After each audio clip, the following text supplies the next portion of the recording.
વિદ્યાર્થી મિત્રો, આપણે ચેપ્ટર નંબર 10માં છેલ્લો ટોપિક 10.8 પોલીહેલો સંયોજનો વિશે ભણીશું.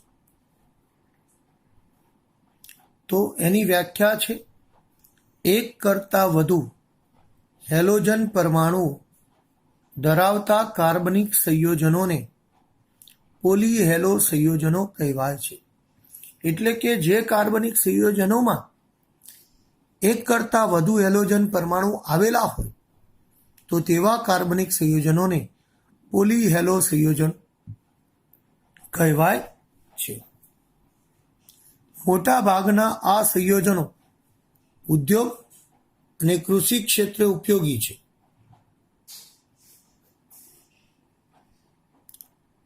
કૃષિ ક્ષેત્રે એટલે ખેતીવાડીમાં, ઉદ્યોગ એટલે ઇન્ડસ્ટ્રીમાં. એટલે મોટા ભાગના આ સંયોજનો ઇન્ડસ્ટ્રી અને ખેતીવાડીમાં ઉપયોગી છે. પહેલું સંયોજન ડાયક્લોરોમિથેન. ડાયક્લોરોમિથેન એટલે CH2Cl2. અહીં વિદ્યાર્થી મિત્રો 2 ક્લોરીન પરમાણુ છે, એટલે નામ આ 2 ક્લોરીન પરમાણુ હોવાથી એને પોલીહેલો સંયોજન કહેવાય છે. તેનું સામાન્ય નામ મિથિલિન ક્લોરાઇડ છે. તે રંગવિહીન પ્રવાહી છે. તેના ઉપયોગો વિશે જાણીએ વિદ્યાર્થી મિત્રો. તો તેનો પહેલો ઉપયોગ છે, તેનો સૌથી વધુ ઉપયોગ દ્રાવક તરીકે થાય છે, રંગ દૂર કરનાર તરીકે થાય છે. દ્રાવક તરીકે એટલે કોઈ પદાર્થને ઓગાળવા માટે, અને રંગ દૂર કરનાર તરીકે એટલે કે કોઈ વસ્તુ પર રંગ લાગી ગયો હોય તો એને દૂર કરવા માટે થાય છે. બીજો ઉપયોગ વાયુ વિલય. વાયુ વિલય એટલે એરોસોલ. આ એરોસોલનો ઉપયોગ આપણે વ્યાખ્યાને બધું પૃષ્ઠ રસાયણ નામના ચેપ્ટરમાં ભણીશું. કલીલ કહેવાય. માં નોદક એટલે પ્રોપિલન્ટ તરીકે વપરાય છે. ત્રીજો ઉપયોગ ઔષધો. ઔષધો એટલે દવા.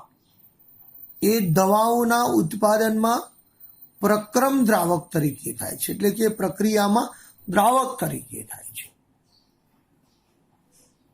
તે ધાતુની સફાઈ માટે અને પરિષ્કૃતિ દ્રાવક તરીકે ઉપયોગી છે. એટલે કે ધાતુની સફાઈ કરવા માટે અને ફિનિશિંગ દ્રાવક તરીકે ઉપયોગી છે. આમ વિદ્યાર્થી મિત્રો એના 4 ઉપયોગ છે. ફરીથી જોઈ લઈશું. તેનો સૌથી વધુ ઉપયોગ દ્રાવક તરીકે થાય છે, રંગ દૂર કરનાર તરીકે થાય છે, વાયુ વિલય એરોસોલમાં નોદક પ્રોપિલન્ટ તરીકે વપરાય છે, ઔષધોના ઉત્પાદનમાં પ્રક્રમ દ્રાવક તરીકે ઉપયોગી છે. શેના તરીકે ઉપયોગી છે વિદ્યાર્થી મિત્રો? પ્રક્રમ દ્રાવક તરીકે ઉપયોગી છે. તે ધાતુની સફાઈ માટે અને પરિષ્કૃતિ ફિનિશિંગ દ્રાવક તરીકે ઉપયોગી છે. હવે આપણે તેની અસરો વિશે ભણીશું. તેની અસરમાં પહેલી અસર છે કે તે મનુષ્યના ચેતાતંત્રને ચેતાતંત્રને નુકસાન કરે છે. એટલે આપણા મગજને નુકસાન કરે છે, મગજમાં રહેલ ચેતાતંત્રને નુકસાન કરે છે. તે આંખોના સીધા સંપર્કમાં આવે તો પારદર્શક પટેલ કોર્નિયાને બાળી નાખે છે. એટલે જો આંખના સીધા સંપર્કમાં આવે તો પારદર્શક પટેલને નુકસાન થાય, આપણે જોવામાં તકલીફ થાય, જોઈ ના શકીએ. એટલે ચેતાતંત્રને નુકસાન કરે, આંખને નુકસાન કરે. હવામાં રહેલા મિથિલિન ક્લોરાઇડના થોડા પ્રમાણના સંપર્કમાં જો આપણે આવી જઈએ તો શ્રવણ એટલે કે સાંભળવાની અને દ્રશ્ય એટલે જોવાની ક્ષમતામાં આંશિક નુકસાન થાય છે. એટલે થોડું પ્રમાણ પણ હોય ને, અને જો આપણે એના સંપર્કમાં આવીએ તો સાંભળવાની અને જોવાની ક્ષમતામાં આંશિક નુકસાન થાય છે. હવામાં તેનું પ્રમાણ વધુ હોય, ઓછું હોય તો આપણે જોયું કે સાંભળવામાં જોવામાં તકલીફ પડે, પણ વધુ પ્રમાણ હોય તો ચક્કર આવવા, ઉલટી થવી, હાથ પગની આંગળીઓ અને અંગૂઠામાં જણજણાટી થવી. હાથ પગમાં આંગળીઓ અને અંગૂઠામાં જણજણાટી, આપણે નહીં કહેતા ખાલડી ચડી જાય, એવું ખાલડી ચડી જાય, તથા જડતા આવી વગેરે થાય છે. તે મનુષ્યની ચામડીના સીધા સંપર્કમાં આવે, તે મનુષ્યની ચામડીના સીધા સંપર્કમાં આવે તો તીવ્ર બળતરા થાય છે. એટલે ચામડીમાં બળતરા થાય અને ચામડી આછા લાલ રંગની બને છે. તે મનુષ્યની ચામડીના સીધા સંપર્કમાં આવી જાય તો તીવ્ર બળતરા થાય અને ત્વચા આછા લાલ રંગની બની જાય, એટલે લાલ ચકામા થઈ જાય. બોલો, અસરો ખબર પડી? અસરોમાં કઈ કઈ અસર થાય? તો કે તે મનુષ્યના ચેતાતંત્રને નુકસાન કરે, ચેતાતંત્રને ડેમેજ કરે, મગજને ડેમેજ કરે. એ આંખના સીધા સંપર્કમાં આવે તો પારદર્શક પટલને બાળી નાખે, કોર્નિયાને બાળી નાખે, જોવામાં આપણને તકલીફ પડે. હવામાં એનું ઓછું પ્રમાણ ને હવામાં તેનું વધુ પ્રમાણ, તો શું અસર થાય? તો બંને અસર અલગ અલગ છે. હવામાં રહેલા મિથિલિન ક્લોરાઇડના થોડા પ્રમાણમાં પણ સંપર્કમાં આવીએ તો શ્રવણ અને દ્રશ્ય બંને ક્ષમતામાં આંશિક નુકસાન થાય, થોડા ઘણા અંશે નુકસાન થાય. પરંતુ તેનું વધુ પ્રમાણ હોય, હવામાં રહેલા મિથિલિન ક્લોરાઇડના વધા પ્રમાણમાં સંપર્કમાં આવીએ તો ચક્કર આવવા, ઉલટી થાય, હાથ પગની આંગળીઓ અને અંગૂઠામાં જણજણાટી થાય તથા જડતા આવી વગેરે થાય છે. તે મનુષ્યની ચામડીના સીધા સંપર્કમાં આવે તો તીવ્ર બળતરા થાય, ચામડીમાં બળતરા થાય અને ચામડી આછા લાલ રંગની બને છે. ખ્યાલ આવી ગયો વિદ્યાર્થી મિત્રો? શું જોયું આપણે? ડાયક્લોરોમિથેન ઉપયોગો અને અસરો.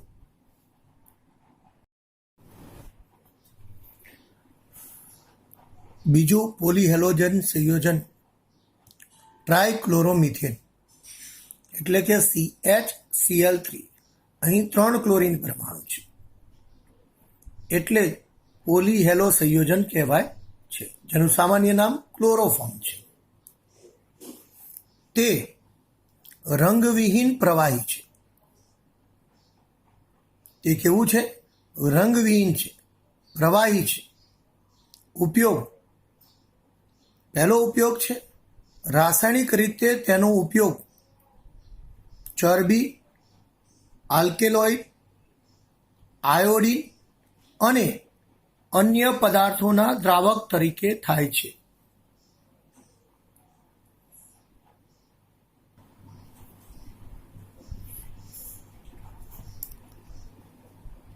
હાલમાં તેનો મુખ્ય ઉપયોગ ફ્રીઓન પ્રશીતક R22 ના ઉત્પાદનમાં થાય છે. ફ્રીઓન કે જે રેફ્રિજરેટરમાં વપરાય છે, ઓઝોનને નુકસાન કરતા છે, એટલે હાલમાં તેનો મુખ્ય ઉપયોગ ફ્રીઓન પ્રશીતક R22 ના ઉત્પાદનમાં થાય છે. ત્રીજો ઉપયોગ, પહેલા તેનો ઉપયોગ સર્જરીમાં એટલે કે ઓપરેશન દરમિયાન સામાન્ય નિષેધક તરીકે એટલે કે દર્દીને બેભાન કરવા માટે થાય છે અથવા થતો હતો. પહેલા તેનો ઉપયોગ સર્જરીમાં સામાન્ય નિષેધક તરીકે થતો હતો, પરંતુ હવે તેનું સ્થાન એટલે કે તેના બદલે ઇથર જેવા ઓછા ઝેરી અને વધુ સુરક્ષિત નિષેધકોએ લીધું છે. એટલે પહેલા ઓપરેશન દરમિયાન આ ક્લોરોફોર્મ દર્દીને બેભાન કરવા માટે ક્લોરોફોર્મ આપવામાં આવતું હતું. હવે તેનું સ્થાન ઇથર જેવા ઓછા ઝેરી અને વધુ સુરક્ષિત નિષેધકોએ લીધું છે. વિદ્યાર્થી મિત્રો, ફરીથી આપણે એના ઉપયોગો વિશે સમજી લઈએ. રાસાયણિક રીતે તેનો ઉપયોગ ચરબી, આલ્કેલોઇડ, આયોડીન અને અન્ય કેટલાક પદાર્થોના દ્રાવક તરીકે થાય છે. હાલમાં તેનો મુખ્ય ઉપયોગ ફ્રીઓન પ્રશીતક R22ના ઉત્પાદનમાં થાય છે. પહેલા તેનો ઉપયોગ સર્જરીમાં સામાન્ય નિષેધક તરીકે થતો હતો, પરંતુ હવે તેનું સ્થાન ઇથર જેવા ઓછા વિષાલુ અને વધુ સુરક્ષિત નિષેધકોએ લીધું છે. આપણે હવે તેની અસરો જોઈશું વિદ્યાર્થી મિત્રો. અસરો, એમાં પહેલી અસર ક્લોરોફોર્મની બાષ્પ. જો શ્વાસમાં જાય તો શ્વાસમાં જવાથી ચેતાતંત્ર નિર્બળ બને છે. ચેતાતંત્ર કેવું બને? નિર્બળ બને છે. એની બાષ્પ આપણા શ્વાસમાં જાય તો ચેતાતંત્ર નિર્બળ બને. પ્રતિ 10 લાખ ભાગમાં 900 ભાગ ક્લોરોફોર્મ ધરાવતી હવા બહુ ઓછા સમય સુધી શ્વાસમાં જાય, બહુ ઓછા સમય સુધી પણ શ્વાસમાં જાય તો ચક્કર આવે, થાક લાગે, માથાનો દુખાવો થાય વગેરે જેવી સમસ્યાઓ આપણને થાય છે. પ્રતિ 10 લાખ ભાગમાં 900 ભાગ ક્લોરોફોર્મ.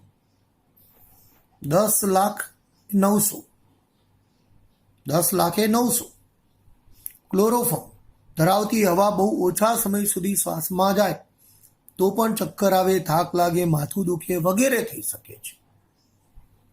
મિત્રો, ક્લોરોફોર્મ એ લાંબા સમય સુધી સંપર્કમાં આવે તો, લાંબો સમય સુધી આપણા સંપર્કમાં આવે તો યકૃત અને કિડનીને નુકસાન પહોંચાડે છે.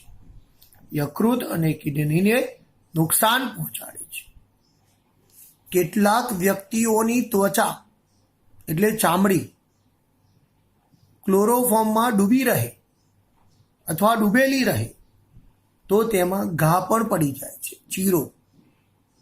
એટલે અમુક બધા વ્યક્તિઓની વાત નહીં, પણ કેટલાક વ્યક્તિઓની ચામડી, ઇમ્યુનિટી પાવર ઓછો હોય તો એમની ત્વચા એ ક્લોરોફોર્મમાં ડૂબેલી રહેતી હોય તો તેમાં ઘા પડે છે. ક્લોરોફોર્મ એ પ્રકાશની હાજરીમાં હવા દ્વારા ઓક્સિડેશન પામે છે અને કાર્બોનિલ ક્લોરાઇડ COCl2 ફોસ્ફીન બનાવે છે. ક્લોરોફોર્મ એ પ્રકાશની હાજરીમાં હવા દ્વારા ઓક્સિડેશન પામી કાર્બોનિલ ક્લોરાઇડ ફોસ્ફીન બનાવે છે, જે અત્યંત ઝેરી વાયુ છે. એટલે ફોસ્ફીન એ ઝેરી વાયુ છે, તે જીવલેણ ગણાય છે. એટલે માણસ મૃત્યુ પણ પામે છે કમ્પ્લીટ. તેથી તેનો સંગ્રહ એટલે ક્લોરોફોર્મનો સંગ્રહ ઘેરા રંગવાળી બોટલમાં પૂર્ણ ભરીને કરવામાં આવે છે. ઘેરા કથ્થઈ રંગની બોટલ લઈ લેવાની, સિરપોમાં હોય છે ઘણીવાર એવી બોટલ તમે જોઈ હશે, જેથી તેમાં હવા જાય નહીં અથવા હવા રહે નહીં. એટલે ફૂલ ભરી દેવાની, ફૂલ ભરીને પછી ફિટ કરી દેવાની. એટલે પ્રકાશની હાજરીમાં તેનું ઓક્સિડેશન અટકી જાય અને પોઝિન બને નહીં. CHCl3O2 સાથે પ્રકાશની હાજરીમાં પ્રક્રિયા થાય ત્યારે આ કાર્બન આ ઓક્સિજન સાથે CO બનાવે અને 2 ક્લોરીનમાંથી, આ 3 ક્લોરીન છે એમાંથી 2 ક્લોરીન રે COCl2, 1 ક્લોરીન એ હાઇડ્રોજન જોડે જઈને HCl બનાવે. એટલે સમીકરણ પર તમે ધ્યાન આપો. HCl બરાબર છે COCl2 plus HCl, COCl2 plus HCl O2. ઓને બેલેન્સ કરવા માટે અહીંયા 2 વડે ગુણ્યા, એટલે સમીકરણમાં પછી અહીંયા 2 વડે ને અહીંયા 2 વડે ગુણવું પડ્યું છે. ખ્યાલ આવી ગયો વિદ્યાર્થી મિત્રો? આ હતી ક્લોરોફોર્મની ઉપયોગિતા અને અસરો. કન્ફ્યુઝન હોય તો કહી દો, બરોબર છે? ક્લોરોફોર્મની અસરો ફરીથી જોઈ લઈએ. ક્લોરોફોર્મની બાષ્પ શ્વાસમાં જાય તો ચેતાતંત્રને નિર્બળ બનાવે. પ્રતિ 10 લાખ ભાગમાં 900 ભાગ ક્લોરોફોર્મ ધરાવતી હવા બહુ ઓછા સમય સુધી શ્વાસમાં જાય તો ચક્કર આવે, થાક લાગે, માથાનો દુખાવો થાય. જો ક્લોરોફોર્મ લાંબા સમય સુધી સંપર્કમાં આવે તો યકૃત અને કિડનીને નુકસાન પહોંચાડે. કેટલાક વ્યક્તિઓની ત્વચા ક્લોરોફોર્મમાં ડૂબી રહે તો તેમાં ઘા પણ પડે છે.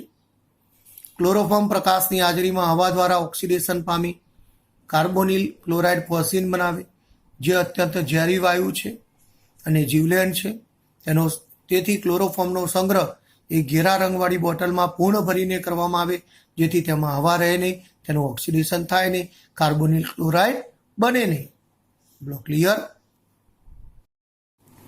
વિદ્યાર્થી મિત્રો, ત્રીજું પોલીએલો સંયોજન છે ટ્રાય આયોડોમિથેન, એટલે કે CHI3. 3 આયોડિન પરમાણુ છે એટલે તે પોલીએલો સંયોજન છે, જેનું નામ છે આયોડોફોર્મ. તે આછા પીળા રંગનો સ્ફટિકમય વાસ ધરાવતો પદાર્થ છે. તે આછા પીળા રંગનો સ્ફટિકમય અને વાસ ધરાવતો પદાર્થ છે. એટલે એનો રંગ પીળો છે, તે સ્ફટિકમય છે, ક્રિસ્ટલ છે અને વાસ ધરાવે છે. શરૂઆતમાં તેનો ઉપયોગ જીવાણુનાશી તરીકે થતું હતું, પરંતુ આયોડોફોર્મનો આ જીવાણુનાશી ગુણધર્મ તેના પોતાના કારણે નહીં, પણ તેમાંથી ઉત્પન્ન થતા કે મુક્ત થતા આયોડિનના કારણે હોય છે. ઉત્પન્ન થતા અથવા મુક્ત થતા આયોડિનને કારણે હોય છે. એટલે શરૂઆતમાં તેનો ઉપયોગ જીવાણુનાશી તરીકે થતો હતો, પરંતુ આયોડોફોર્મનો આ જીવાણુનાશી ગુણધર્મ તેના પોતાના લીધે નહોતો, તેમાંથી ઉત્પન્ન થતા આયોડિનના કારણે હોય છે. તેની અરુચિકર વાસ, એટલે વાસ તમને ગમે નહીં એવી અરુચિકર વાસના કારણે હાલમાં તેના સ્થાને આયોડિન યુક્ત અન્ય દવાઓનો ઉપયોગ કરવામાં આવે છે. તેની અરુચિકર વાસના કારણે હાલમાં તેના સ્થાને આયોડિન યુક્ત અન્ય દવાઓનો ઉપયોગ કરવામાં આવે છે. તો આ તો ટ્રાય આયોડોમિથેનનો ઉપયોગ એ જીવાણુનાશી છે, બરોબર છે. એનો મુખ્ય ઉપયોગ જીવાણુનાશી દવાઓ. ચોથો છે પોલીએલો સંયોજન ટેટ્રાક્લોરોમિથેન. ટેટ્રાક્લોરોમિથેન, ટેટ્રા એટલે 4, ક્લોરો એટલે Cl, મિથેન CH4. CH4 માંથી 4 H નું વિસ્થાપન 4 ક્લોરીન પરમાણુ કરે એટલે CCl4 બને, કાર્બન ટેટ્રાક્લોરાઇડ. આ કાર્બન ટેટ્રાક્લોરાઇડનો ઉપયોગ આપણે જોઈશું. તો કાર્બન ટેટ્રાક્લોરાઇડનો ઉપયોગ, તો તેનો ઉપયોગ પ્રશીતક બનાવવામાં અને વાયુ વિલય પાત્રો માટે નોંધકના ઉત્પાદનમાં કરવામાં આવે છે. એરોસોલ, વાયુ વિલય એટલે એરોસોલ પાત્ર માટે નોંધકના ઉત્પાદનમાં કરવામાં આવે છે. ફરીથી તેનો ઉપયોગ પ્રશીતક બનાવવામાં,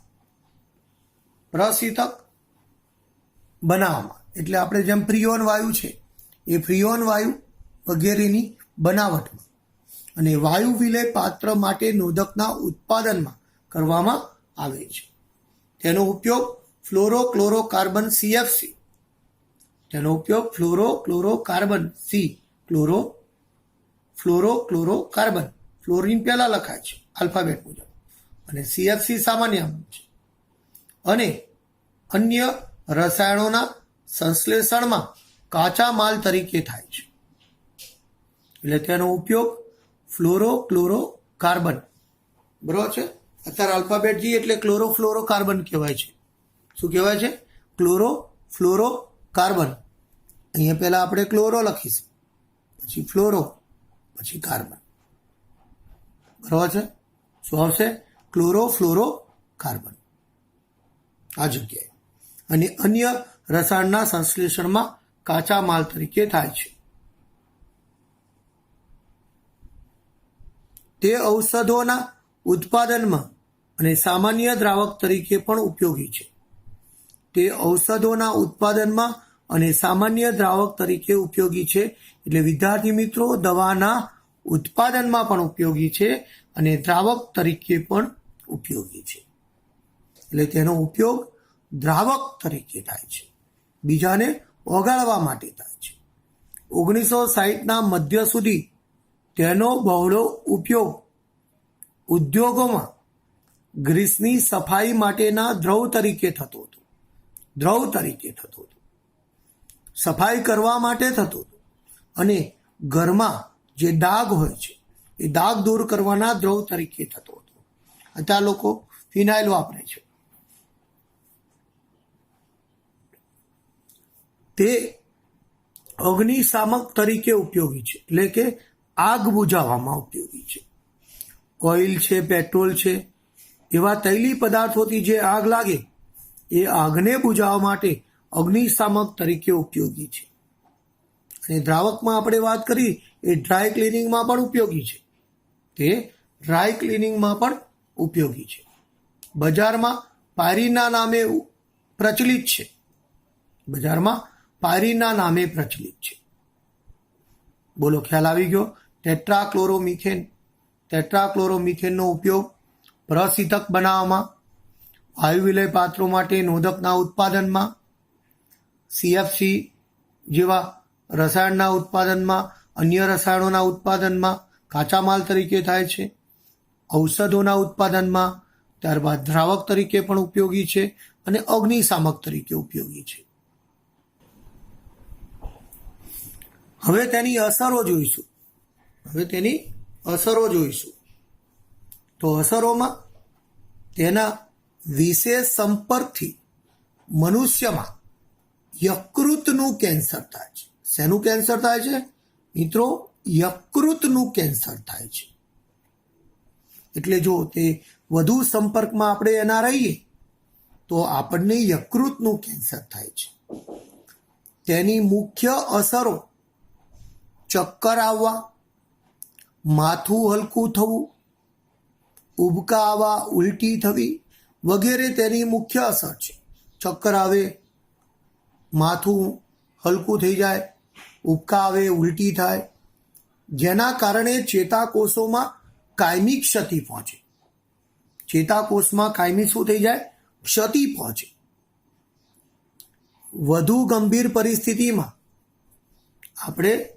વધુ ગંભીર પરિસ્થિતિની વાત કરીએ તો વધુ ગંભીર પરિસ્થિતિમાં તરત બેભાન થઈ જવું, મૂર્છિત થઈ જવું, બેહોશ થઈ જવું અથવા તો મૃત્યુ પામવું વગેરે પણ થઈ શકે છે.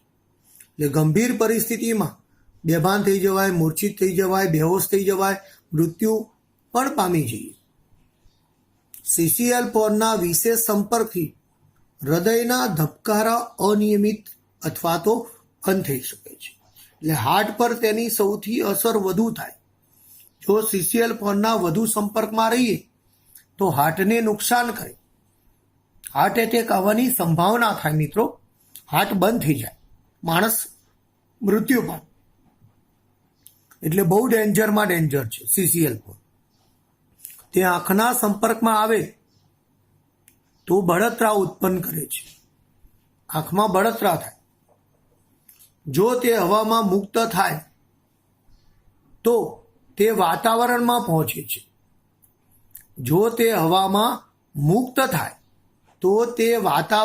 પહોંચે છે. અને ઓઝોન સ્તરનું ક્ષયન કરે છે, જેને લીધે મનુષ્યનો પારજાંબલી કિરણો સાથેનો સંપર્ક વધે છે. ઓઝોન સ્તરનું ક્ષયન થાય, ઓઝોનમાં ગાબડું પડે એટલે સૂર્યપ્રકાશના સીધા કિરણો મનુષ્ય પર પડે એટલે મનુષ્યનો સીધો સંપર્ક પારજાંબલી કિરણો સાથે વધે, જેના કારણે પારજાંબલી કિરણોથી આપણને ચામડીનું કેન્સર થાય, આંખના રોગો થાય, વિકાર તથા આપણી જે ઇમ્યુનિટી પાવર છે એ ઇમ્યુનિટી પાવરમાં ભંગાણ થાય છે. એટલે રોગ પ્રતિકારક શક્તિમાં ભંગાણ થાય, જે અત્યારે આપણને નુકસાન કરે કોરોનામાં. એટલે અત્યારે બહાર નીકળવું નહીં, કારણ કે ઓઝોન સ્તરમાં ઓલરેડી ગાબડા પડી ગયેલા છે. એટલે મનુષ્યનો સીધો પારજાંબલી કિરણો સાથે સંપર્ક થાય છે, જેનાથી ચામડીનું કેન્સર થાય છે. સવારના કિરણો લેવા સારા, પરંતુ પછી લેવા એ નુકસાન કરતા છે. ખ્યાલ આવી ગયો મિત્રો? પાંચમું છે ફ્રીઓન. પાંચમું પોલીએલો સંયોજન છે ફ્રીઓન. મિથેન અને ઇથેન.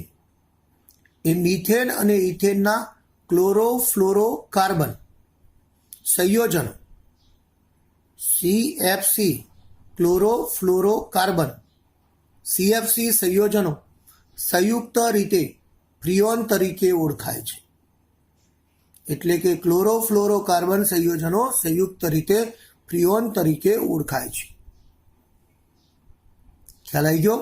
ફરીથી કહું છું, મિથેન અને ઇથેનના ક્લોરોફ્લોરોકાર્બન સંયોજનો સંયુક્ત રીતે ફ્રીઓન તરીકે ઓળખાય છે.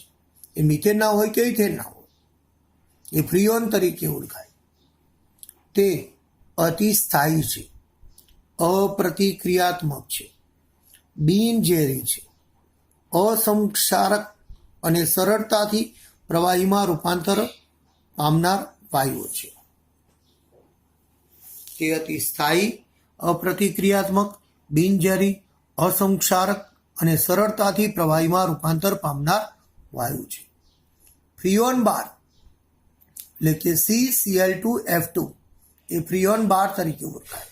કાર્બનની ઉપર ક્લોરીન, નીચે ક્લોરીન, ડાબી બાજુ ફ્લોરીન, જમણી બાજુ ફ્લોરીન. એ ફ્રીઓન બાર એ ઉદ્યોગોમાં સૌથી વધુ ઉપયોગી સામાન્ય ફ્રીઓન પૈકીનું એક છે. તેનું ઉત્પાદન એ સ્વાર્જ પ્રક્રિયા, વિદ્યાર્થી મિત્રો, સ્વાર્જ પ્રક્રિયા જે આપણે અગાઉ ભણી ચૂક્યા છીએ, એ સ્વાર્જ પ્રક્રિયા દ્વારા ટેટ્રા ક્લોરોમિથેનમાંથી કરવામાં આવે છે. ટેટ્રા ક્લોરોમિથેન કાર્બન ટેટ્રા ક્લોરાઇડમાંથી કરવામાં આવે છે. એટલે તેનું ઉત્પાદન એ CCl4માંથી સ્વાર્જ પ્રક્રિયા દ્વારા કરવામાં આવે છે. તે વાયુ વિલય નોંધક, પ્રશીતન, આ શબ્દો તમે આગળ ભણી ગયા છો. વાયુ વિલય નોંધક, પ્રોપિલન્ટ, પ્રશીતન અને વાતાનુકૂલિતમાં ઉપયોગ કરવા માટે ઉત્પન્ન કરવામાં આવે છે. બરાબર છે? તેને વાયુ વિલય નોંધક, પ્રશીતન અને વાતાનુકૂલિતમાં ઉપયોગ કરવા માટે તેનો ઉપયોગ કરવા એટલે તેને ઉત્પન્ન કરવામાં આવે છે. 1974 સુધીમાં વિશ્વનું વાર્ષિક કુલ ઉત્પાદન આશરે 20 કરોડ પાઉન્ડ સુધી હતું. હવે ઘટી ગયું છે. તેની અસરો તો કે ક્ષોભ આવરણમાં ફ્રીઓન એ મુક્ત મૂલક શૃંખલા પ્રક્રિયાઓની શરૂઆત કરી શકે છે, જે કુદરતી ઓઝોન સમતોલનને ખલેલ પહોંચાડી શકે છે. ક્ષોભ આવરણમાં ફ્રીઓન મુક્ત મૂલક શૃંખલા પ્રક્રિયાઓની શરૂઆત કરી શકે છે, જે કુદરતી ઓઝોન સમતોલનને ખલેલ પહોંચાડી શકે છે. એટલે કે વિદ્યાર્થી મિત્રો, ઓઝોન સ્તરમાં ગાબડા પાડે છે, ઓઝોનના સ્તરને નુકસાન કરે છે, ઓઝોનના સ્તરના આવરણને નુકસાન કરે છે. એ ફ્રીઓનનું ખરાબમાં ખરાબ અસર છે. એટલે ફ્રીઓન વિશે ખ્યાલ આવી ગયો મિત્રો? ફ્રીઓન કોને કહેવાય છે, તેની લાક્ષણિકતા શું છે, તે કેવી રીતે બનાવવામાં આવે છે, તેનો ઉપયોગ અને તેનાથી થતી અસરો આપણે જોઈ. બરાબર છે? ફરીથી ધ્યાનમાં લઈ લઈએ. મિથેન અને ઇથેનના ક્લોરોફ્લોરોકાર્બન સંયોજનો સંયુક્ત રીતે ફ્રીઓન તરીકે ઓળખાય છે. તે અતિસ્થાયી, અપ્રતિક્રિયાત્મક, બિનઝેરી, અસંક્ષારક અને સરળતાથી પ્રવાહીમાં રૂપાંતર પામનાર વાયુ છે. ફ્રીઓન 12 ઉદ્યોગોમાં સૌથી વધુ ઉપયોગી સામાન્ય ફ્રીઓન પૈકીનું એક છે. તેનું ઉત્પાદન એ સ્વાર્જ પ્રક્રિયા દ્વારા ટેટ્રાક્લોરોમિથેનમાંથી કરવામાં આવે છે. તે વાયુ વિલયનોદક, પ્રશીતન અને વાતાનુકૂલિતમાં ઉપયોગ કરવા માટે ઉત્પન્ન કરવામાં આવે છે. 1974 સુધીમાં વિશ્વનું વાર્ષિક કુલ ઉત્પાદન આશરે 20 કરોડ પાઉન્ડ સુધી હતું. અસરો: તે ઓઝોન સ્તરના આવરણને નુકસાન કરે છે. ક્ષોભ આવરણમાં ફ્રીઓન મુક્તમૂલક શૃંખલા પ્રક્રિયાઓની શરૂઆત કરી શકે છે, જે કુદરતી ઓઝોન સમતોલનને ખલેલ પહોંચાડી શકે છે. આ હતી ફ્રીઓનની અસર. ચલો વિદ્યાર્થી મિત્રો, છઠ્ઠું પોલીહેલો સંયોજન PP- ડાયક્લોરો ડાયફિનાઇલ ટ્રાયક્લોરોઇથેન એટલે DDT છે. PP- એટલે અહીંયા પેરા અને આ પેરાડેસ. ડાયક્લોરો એટલે આ ક્લોરીન અને આ ક્લોરીન ડાયક્લોરો. ડાયફિનાઇલ એટલે આ ફિનાઇલ અને આ ફિનાઇલ ડાયફિનાઇલ. ટ્રાયક્લોરો એટલે આ 3 ક્લોરીન ટ્રાયક્લોરો અને આ ઇથેન. એટલે PP- ડાયક્લોરો ડાયફિનાઇલ ટ્રાયક્લોરો ઇથેન. પ્રથમ ક્લોરીનયુક્ત કાર્બનિક જંતુનાશક DDT 1873માં બનાવાયો હતો. જે પ્રથમ ક્લોરીનયુક્ત કાર્બનિક જંતુનાશક DDT હતો 1873માં બનાવાયો હતો. તેની જંતુનાશક તરીકેની અસરકારકતાની શોધ 1931માં સ્વિટ્ઝરલેન્ડના ગીગી ઔષધાલયના પૌલ મુલરે કરી હતી. કોણે કરી હતી? પૌલ મુલરે કરી હતી. મિત્રો, એની શોધ પૌલ મુલરે 1931માં સ્વિટ્ઝરલેન્ડમાં કરી હતી. આ શોધ માટે પૌલ મુલરને 1948માં ચિકિત્સા અને દેહધર્મ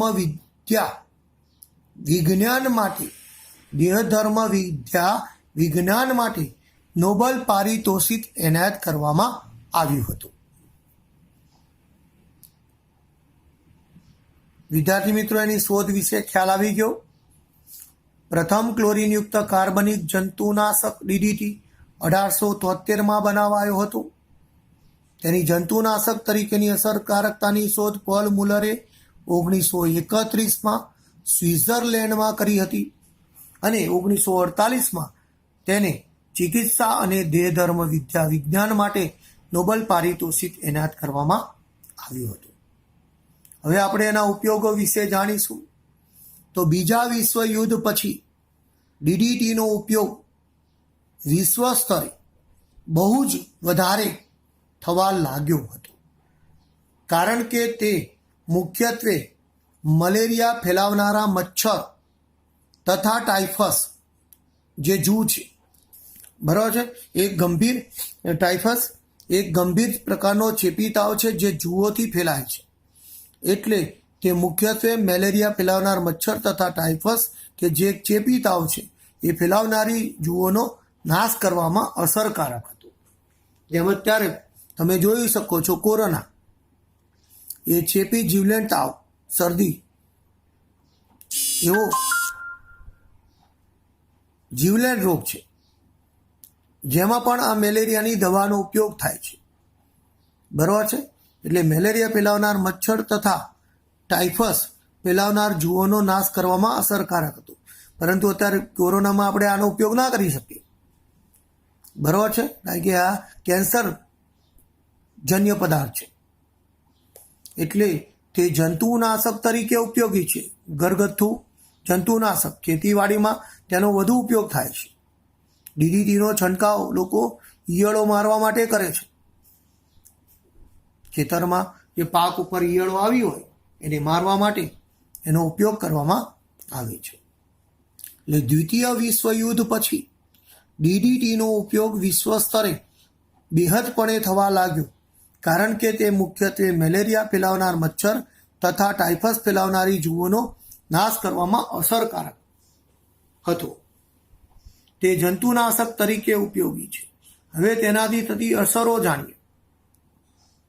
તેનાથી થતી અસરો તો તે માછલીઓ માટે અતિ ઝેરી સાબિત થયેલું છે.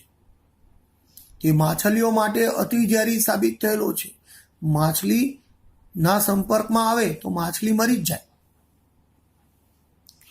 ડીડીટીની રાસાયણિક સ્થાયીતા અને તેની ચરબીમાં દ્રાવ્યતાએ, મિત્રો, રાસાયણિક સ્થાયીતા એટલે રાસાયણિક રીતે સ્થાયી અને તેની ચરબીમાં દ્રાવ્યતાએ સમસ્યાને વધુ જટિલ બનાવી હતી.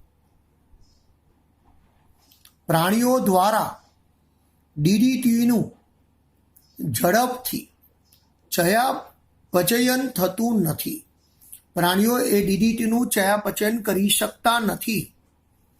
તેના બદલે તે ચરબીયુક્ત પેશીઓમાં જમા થાય છે અને સંગ્રહાય છે, જેથી નુકસાન કરે છે.